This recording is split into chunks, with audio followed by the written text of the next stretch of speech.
Enfin, nous y voilà. Le vrai début du projet Slipper de guerre. J'ai vraiment cru qu'elle allait pas rentrer. Ça a été rapide pendant l'intro, mais en vrai, ça m'a pris énormément de temps parce que ça passait au millimètre. Elle est là, elle est rentrée, on va pouvoir attaquer les choses sérieuses. Mais avant de commencer cette vidéo, j'ai accepté mon premier partenariat rémunéré, voilà, qui va m'aider pour ce projet et pour ceux qui arriveront après. Pour ceux que ça n'intéresse pas du tout, vous pouvez passer directement la pub. Regardez, je vous mets un petit timer. Pour m'aider sur ce projet et pour les projets à venir, la marque qui m'a fait confiance n'est autre que Carly. Pour ceux qui ne connaissent pas Carly, c'est une prise OBD qui se présente comme ça. En gros, vous avez votre boîtier Carly et l'application sur le téléphone. Ça vous permet de faire vous-même votre diagnostic, mais ça permet aussi de faire pas mal de choses. Je vais vous montrer rapidement ce que ça donne sur la voiture de ma femme. Donc voilà, on est dans la C3, le boîtier est connecté, on fait connecter directement sur l'application Carly. Hop, on est connecté. On va faire un petit diagnostic, vérifier les problèmes, pour peu qu'elle en ait. Diagnostic terminé. Sur la C3, j'ai aucun problème étant donné que j'ai réglé tout ce qui allait pas, mais voilà, donc il m'a trouvé zéro problème. Du coup, le statut de la C3, il est bon. Voilà, vous avez le diagnostic, l'entretien, les données en live de la voiture. L'état de la batterie aussi que vous pouvez contrôler si vous avez le système start and stop, si vous avez des accessoires comme une dashcam, tout ça. En fait, ça vous permet d'avoir un suivi de la batterie et d'avoir quelques conseils pour économiser votre batterie. Et bien sûr, si vous avez plusieurs véhicules, vous pouvez l'enregistrer directement sur l'application pour faciliter la recherche de panne à chaque fois. Si vous avez un petit problème sur votre voiture, vous n'êtes pas systématiquement obligé d'aller dans une concession pour brancher la valise. Vous pouvez faire votre diagnostic directement avec lui. Quand vous achetez un véhicule, vous pouvez aussi vérifier si le kilométrage est bon, si tout est bon, si tout va bien. Voilà, à condition qu'il soit équipé d'une prise OBD2. Vous avez aussi une option codage et personnalisation que vous pouvez utiliser sur BMW, Audi et Volkswagen. Vous pouvez par exemple désactiver le start and stop automatique, vous pouvez enlever l'alarme. Sur la voiture de mon collègue, on a carrément activé les clignotants qui restent allumés comme en Amérique, vous savez. On a désactivé un voyant qui restait allumé, c'était le voyant de la ceinture, voilà, alors que la ceinture était fermée, il restait allumé. On a réussi à le désactiver avec ce petit boîtier. Et sur certaines voitures avec clapet à l'échappement, vous pouvez carrément vous amuser à l'ouvrir plus ou moins pour profiter vraiment du son de votre voiture. En gros, vous pouvez faire pas mal de petites choses avec ce boîtier, c'est bien sympathique et ça vous fait économiser pas mal d'argent parce que passer la valise à chaque fois en concession, ça pique. Donc voilà, si ce produit vous intéresse, je vous mets le lien directement dans la description et vous avez 15% avec le code OBDCAR. C'est marrant ça, au bordel, OBD, tout est lié. Merci beaucoup à Carly de me soutenir dans mes projets et on attaque la vidéo. Ça me fait vraiment bizarre de voir la Gauloise dans mon garage. Je pensais vraiment pas qu'elle allait rentrer. Écoutez, j'ai pris une décision. Une décision que je risque peut-être de regretter dans le temps, mais c'est pas grave. J'ai décidé de laisser tomber pour l'instant le CT. Tout simplement parce qu'il y a un problème au niveau du support moteur du TU. Et franchement, ça me fait chier d'investir de l'argent dans un moteur que je vais sortir de la voiture. Voilà. Ça, plus le fait que j'ai pas trouvé de rendez-vous avant 2 semaines pour un contrôle technique, je peux pas me permettre d'attendre aussi longtemps et je peux pas vous faire attendre aussi longtemps. À la base, ce moteur TU, j'avais investi un peu d'argent dedans pour le mettre dans une autre voiture. C'est annulé. Maintenant que c'est annulé, je vais vous dire ce que je comptais faire. En fait, je devais récupérer une autre 205 3 portes et lui mettre son TU3S pour faire une 205 XS. Voilà, malheureusement, je suis allé voir la voiture et elle avait beaucoup trop morflé. C'est une voiture qui s'est pris un sanglier et je pensais pas que le sanglier pouvait faire autant mal à une 205, donc tant pis. Ce moteur, pour l'instant, on va rien en faire, on va le laisser de côté. Je vais peut-être le monter plus tard dans une AX ou un truc comme ça, ou alors je le revendrai, je sais pas encore. En tout cas, dans cet épisode, j'ai décidé qu'on allait avancer à grands pas sur le projet Slipper de guerre. Je veux qu'à la fin de l'épisode, la Gauloise n'ait plus de moteur. Oui, j'ai commencé à recevoir pas mal de pièces pour le projet Slipper de guerre, et ça fait plaisir. Y a des pièces qui sont encore en préparation, par exemple le bielle piston forgé. Sympa, n'est-ce pas? C'est commandé, apparemment, il y en a pour 4 semaines avant que ça arrive, donc je suis pas prêt de les voir pour l'instant. On va rapidement faire le tour des pièces que j'ai reçues, et on commence à tout dépioter.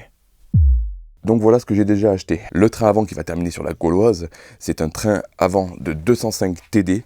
Les triangles, on va les changer bien sûr, on va y mettre des triangles de 309 GTI. La barre stable, on va laisser celle-là, mais on va changer là, les biellettes là, qui sont ici. J'ai plus le nom exact de ces biellettes, mais vous m'avez compris, elles seront neuves. On va lui monter des Cine Block Powerflex, voilà, dessus, tout sera nickel, tout sera parfait. On va le repeindre bien évidemment. J'ai reçu des gros disques ventilés Brembo, voilà, avec des dessins dessus, ça fait tuning et en plus ça freine fort, incroyable. Pour ceux qui me suivent sur Insta, vous savez que j'ai reçu le piping complet, voilà, pour le turbo et l'échangeur. J'ai pas encore l'échangeur, mais j'ai le piping, ça vient de la part de Max Spinning Rods, donc grand merci à eux, on en parlera plus tard dans une autre vidéo. Et voilà, à chaque fois que j'ai un sponsor qui m'envoie des pièces comme ça, j'essaie de vous gratter quelque chose, et je vous en parlerai, je vais peut-être vous gratter des kits à gagner super sympa. Je peux pas vous le montrer maintenant parce qu'il faut que je ramène le carton énorme ici, mais j'ai reçu le pare-choc, enfin la jupe de pare-choc pour la Gauloise. Ce sera une jupe style GTI qui va venir cacher l'intercouleur, tout ça, pour qu'elle reste le maximum discret. J'ai commandé aussi le haut du pare-choc que j'ai pas encore reçu. Les jantes aussi, je les ai trouvées, je les ai pas encore récupérées, mais c'est bon, elles sont réservées, elles sont pour moi, et je pense qu'elles vont vous plaire, vraiment. Donc voilà, à l'heure où je vous parle, il y a pas mal de commandes qui sont encore en cours de livraison. Je réfléchis aussi avant de commander, donc j'ai pas mal de pièces qui sont encore en réflexion, mais dans tous les cas, toutes ces pièces, je les recevrai à temps pour monter le moteur. Dans cette vidéo, on va démonter le moteur, mais dans la prochaine vidéo, j'espère qu'on pourra avoir un rendez-vous avec un usineur et qu'on puisse filmer ça pour commencer à faire tous les calculs, toute la métrologie, tout ça du moteur. Faire équilibrer le vilebrequin avec le volant moteur, avec l'embrayage, avec tout ce qu'il faut.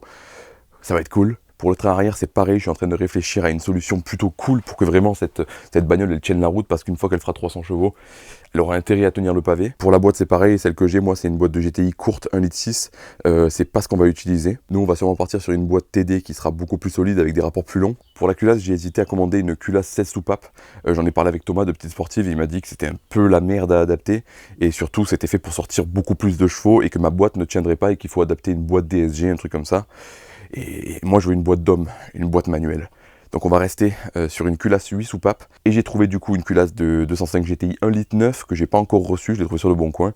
Donc je l'attends pour l'emmener chez l'usineur. Je suis très content parce que ce projet pour l'instant se goupille très bien. Rien ne se passe trop mal, on va dire. Et je pense qu'on va pouvoir le faire plutôt rapidement. Allez, les emmerdes commencent. Le premier truc que je vais faire, c'est que je vais virer le capot. Parce qu'on s'en fout, maintenant on est à l'intérieur, donc ça crème plus trop, on va dire. Et n'oubliez pas que je vous ai promis quelque chose pour les participants de la cagnotte et pour ceux qui ont acheté les stickers et les t-shirts. Il faut que j'écrive tous vos noms sous ce capot. Je ne sais pas pourquoi je vous rappelle ça, parce que je sais déjà que je vais le regretter. Donc là, il faut que je démonte les giclettes du capot, là. Hop là. Ok, c'est cassé. Excellent. Ok. Je vais galérer à le démonter tout seul. Bon, je suis dans la merde. Comment j'ai démonté ce truc tout seul, moi? Putain. Quel bordel tout seul, c'est vraiment chaud. Je sens que la connerie arrive. Bon.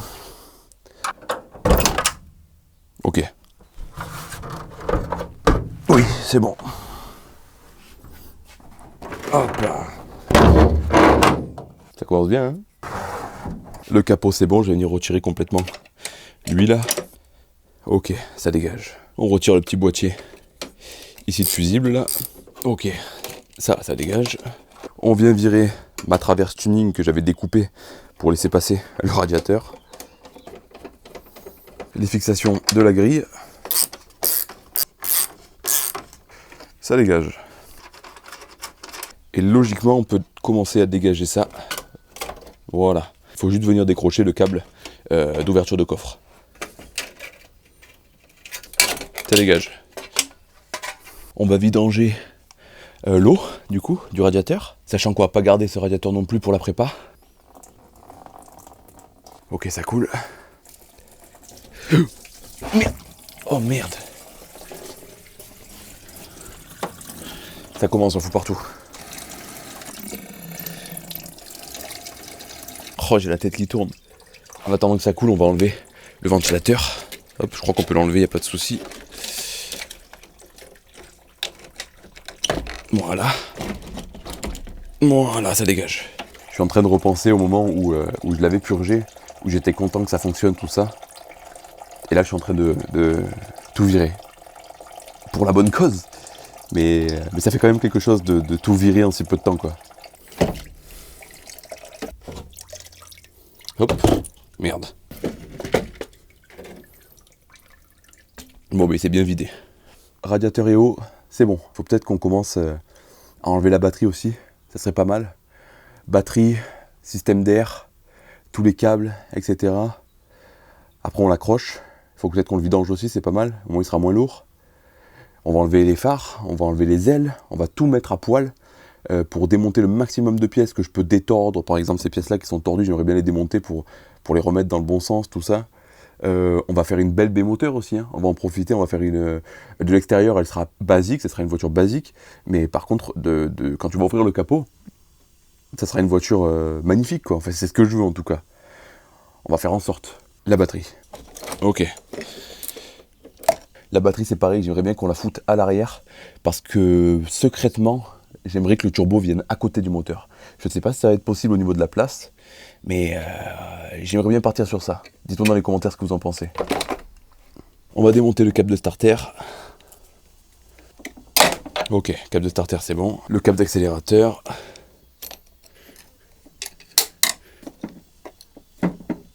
Ok. Starter et câble d'accélérateur, ça dégage.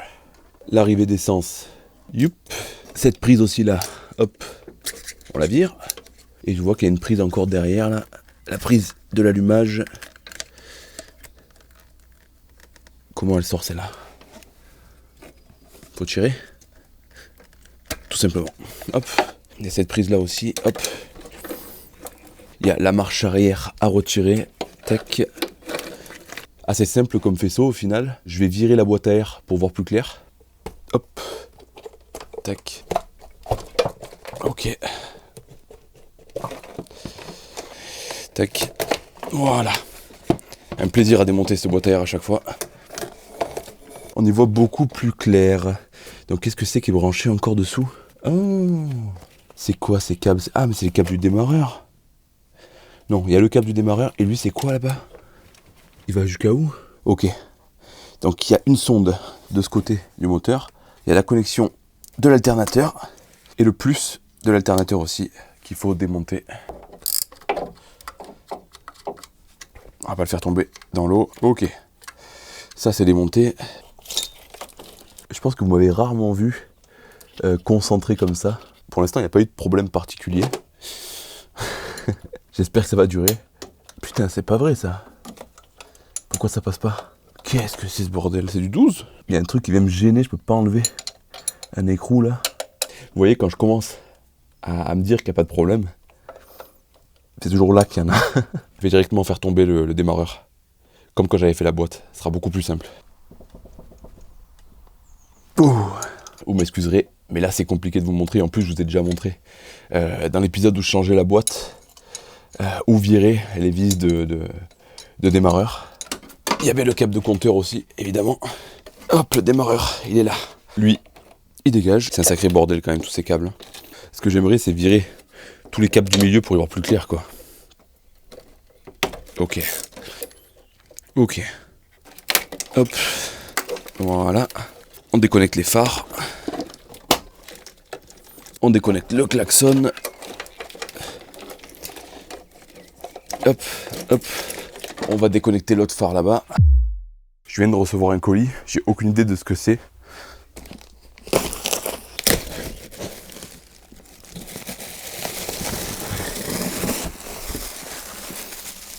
Alors, c'était pas prévu du tout. C'était vraiment pas prévu du tout. Mais Max Speeding Rods m'a envoyé aussi l'échangeur. Putain, c'est magnifique. Franchement, les gars, ils assurent. J'avais juste demandé le piping. Et ils m'ont envoyé carrément l'échangeur, qui a l'air de bonne qualité, franchement. C'est marqué en gros, là, Max Speeding Rods. Merci beaucoup. Je parlerai de vous dans une prochaine vidéo, parce qu'il y a beaucoup de choses à dire à votre propos. Mais en tout cas, les mecs, ils assurent. Ils assurent vraiment. Bref, on en était où? Donc là, on a des riselants à couper. Ok. Putain, il y a des riselants partout. La prise du clignotant. La veilleuse. Tac. Tous les clips. Il y a encore un fil qui part là. Je sais pas ce que c'est. Ah, je crois que c'est le capteur de plaquettes. Ok. Le capteur dur de plaquettes. Ça dégage de là. Hop. Et voilà. Logiquement, maintenant, voilà, on peut tout foutre sur le côté. Non, non, non, non. Putain, le débile. Fallait évidemment que je fasse une connerie. Je crois que c'est le lave-glace. Ouais, c'est du lave-glace, putain. Ça va sentir bon dans le garage, là. Ça fait déjà pas mal de trucs en moins. Ouais. On continue.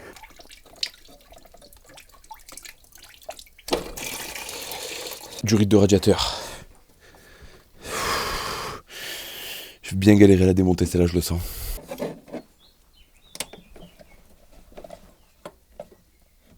Ça va, ça c'est bien fait. Est-ce que ça va être pareil pour la deuxième? Ça a l'air. Ok. La grosse durite d'eau derrière.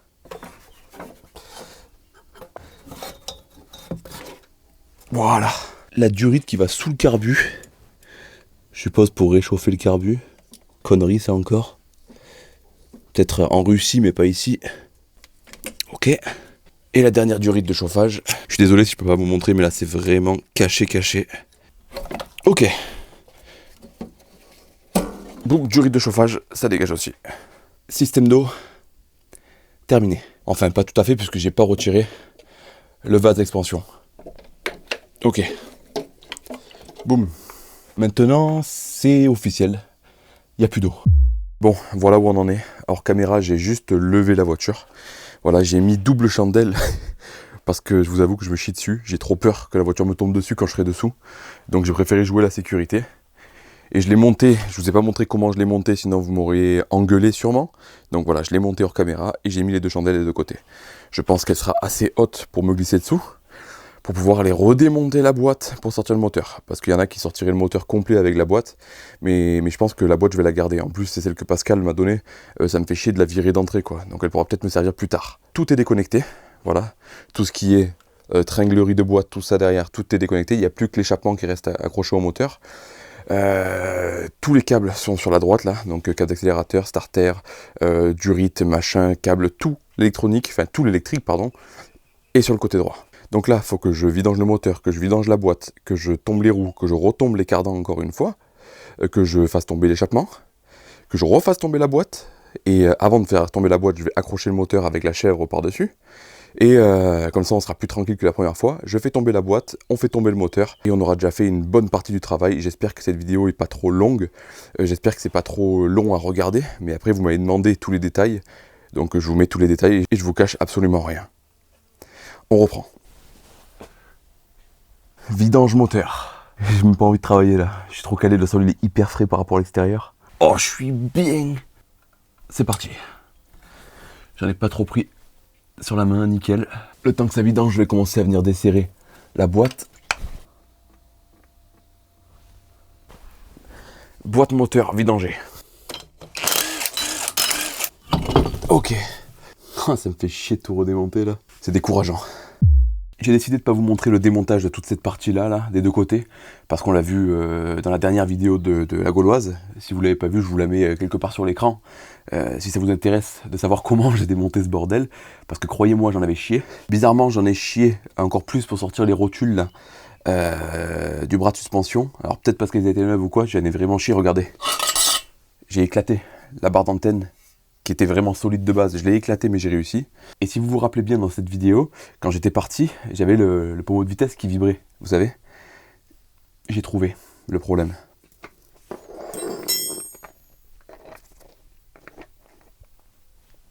Le cardan est mort. Voilà, il est mort ou alors est-ce qu'il s'est déboîté? Je sais pas comment c'est foutu à l'intérieur. Je sais qu'il y en a qui ont dit de regarder. J'ai oublié le nom, mais apparemment il y a une pièce dedans, une sorte de... Il y a plus déboîté, mais là moi je pense plus à de la casse, un truc comme ça. Cardan HS.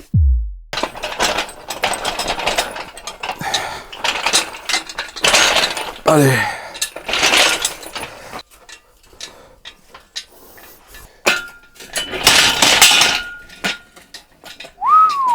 Je pense que vous n'avez pas vu cette scène. Mais en gros, quand j'ai déplié les bras, il y a tout qui est tombé en avant. Du coup, je parlais pas parce que j'étais concentré, j'avais trop peur que ça tombe sur la bagnole. C'est tombé à 1 mm de la voiture et pas très loin de l'appareil photo. Donc voilà, la chèvre est là. Faut que je trouve un truc là, faut que je trafique un machin pour que ça tienne, parce que là ça tiendra pas. En fait, si vous voulez, les boulons sortent trop, du coup j'arrive pas à déplier complètement les bras. Putain, il n'y a jamais un truc qui se passe bien, jamais un truc qui se passe bien. Voilà, la chèvre est réparée. Ce que je vais faire, je vais accrocher le moteur, le soutenir en l'air, pour pouvoir démonter la boîte plus facilement, enlever le support de boîte et la faire tomber délicatement. Je vous dis ça comme si je l'avais fait 26 milliards de fois, mais j'ai jamais tombé de moteur de voiture de ma vie. Donc là, c'est le premier moteur que je vais tomber. Allez, hein. Je vais l'accrocher au plus bas possible parce que j'ai pas beaucoup de hauteur sous plafond. Si je mets trop de sang, je pourrais pas monter le moteur très haut. Donc je vais l'accrocher bas et on verra bien ce que ça donne.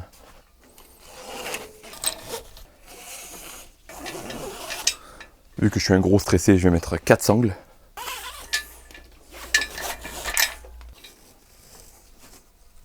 Je pense que ça devrait suffire.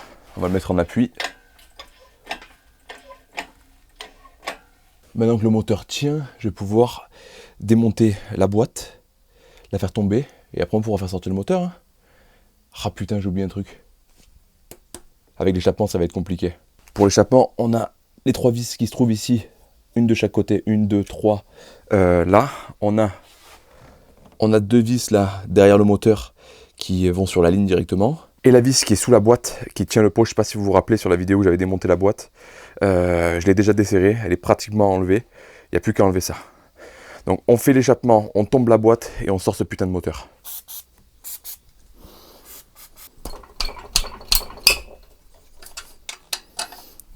Ok.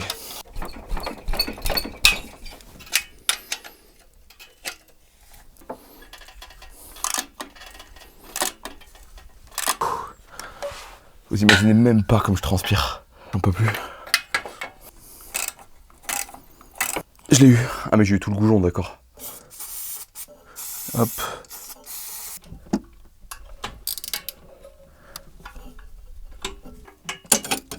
Ok. Boum, ça dégage. Mais je l'ai cassé. Ok.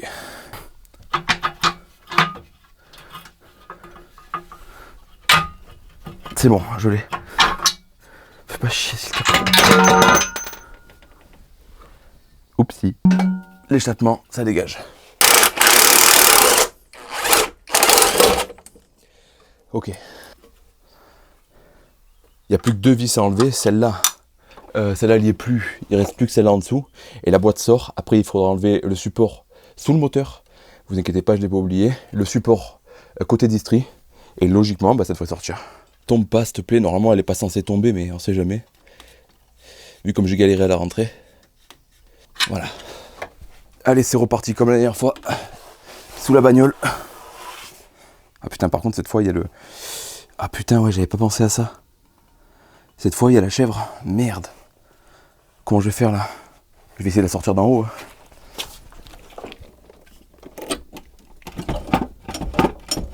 Faut peut-être que je descende le moteur. Un petit peu. Et là, logiquement...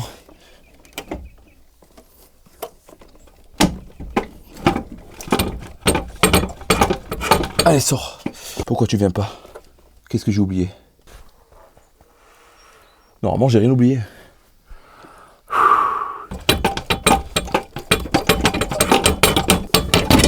Ça y est, c'est bon. Ça y est. Ça y est. C'est bon. La boîte est sortie.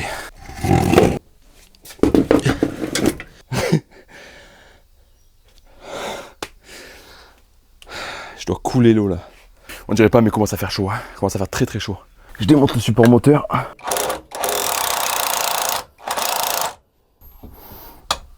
Allez. Allez, s'il te plaît. Oh, l'enculerie. Putain d'ingénieur là.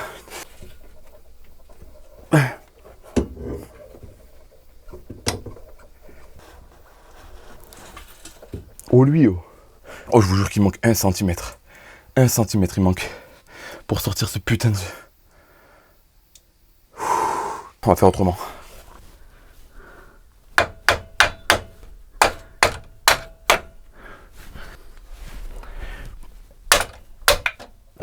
Bon, j'ai perdu patience. J'arrête les conneries là. Hop. Et le cul. Hop. Rien à marre, rien à marre, c'est bon. Allez.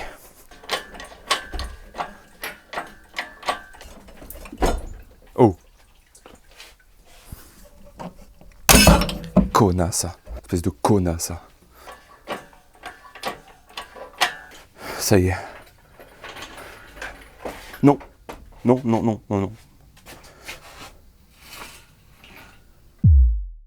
Je viens de sortir mon premier moteur. C'est la première fois que je sors un moteur d'une voiture. Est-ce que c'était plaisant? Pas trop. Pas trop peut-être parce que je me suis précipité pour pas que ça dure 100 ans sur la vidéo, pour pas le faire sur plusieurs jours. Donc oui, il faut que mes nerfs redescendent parce que beaucoup de trucs m'ont fait chier. Mais au fond de moi, je suis très très heureux d'avoir sorti mon premier moteur. En pas si longtemps au final, en une après-midi. Je trouve que c'est pas dégueu pour quelqu'un qui l'a jamais fait. Donc je suis très fier de moi. Voilà, le TU3S. Ça dégage.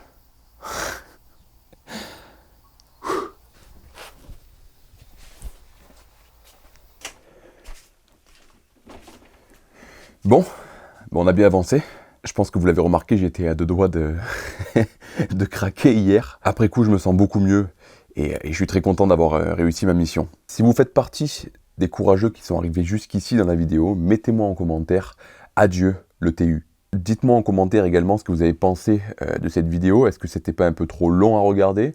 Est-ce que c'était pas un peu mou? Je sais pas. Donnez-moi vraiment votre avis sincère. Je me sers toujours de vos commentaires pour faire évoluer la chaîne, faire en sorte que mes vidéos continuent à vous plaire. À la base, dans cette vidéo, j'avais prévu de vous dire que la semaine prochaine, je ferai pas de vidéo, que j'ai besoin de repos, tout ça. Mais finalement, j'ai réussi à tourner toute une vidéo en une après-midi.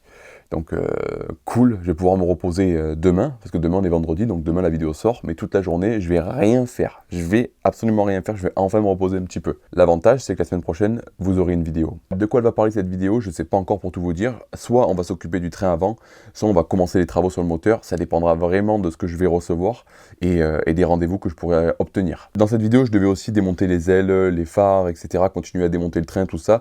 Mais je me dis que si j'en fais trop d'un coup, j'aurai de moins en moins de contenu à vous proposer chaque semaine. Donc c'est parfait, la partie 1 du démontage est faite. Voilà, la semaine prochaine, on voit la suite. Dans tous les cas, vous inquiétez pas, j'aurai beaucoup de contenu à vous proposer pour cette voiture. Je pense que la vidéo va faire à peu près 30 minutes comme d'habitude, et pour moi, c'est le temps parfait pour une vidéo par semaine. Je profite pour vous dire que les gens qui ont commandé un t-shirt au bordel vont les recevoir très bientôt, donc ça va être dernière semaine de juin.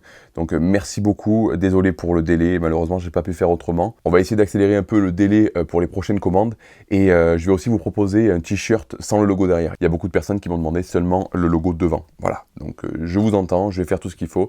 Peut-être un nouveau sticker permanent au bordel, et beaucoup de personnes m'ont demandé un sticker slipper de guerre sans la gauloise au milieu. Je vais voir avec le graphiste et j'essaierai de vous pondre un truc sympa. En tout cas, encore une fois, je vous remercie tous pour votre soutien. La chaîne ne cesse d'évoluer. C'est super cool, j'ai de plus en plus d'opportunités et franchement, ça fait trop plaisir. Tout ça, c'est grâce à vous et je vous remercierai jamais assez. À la prochaine. Ciao.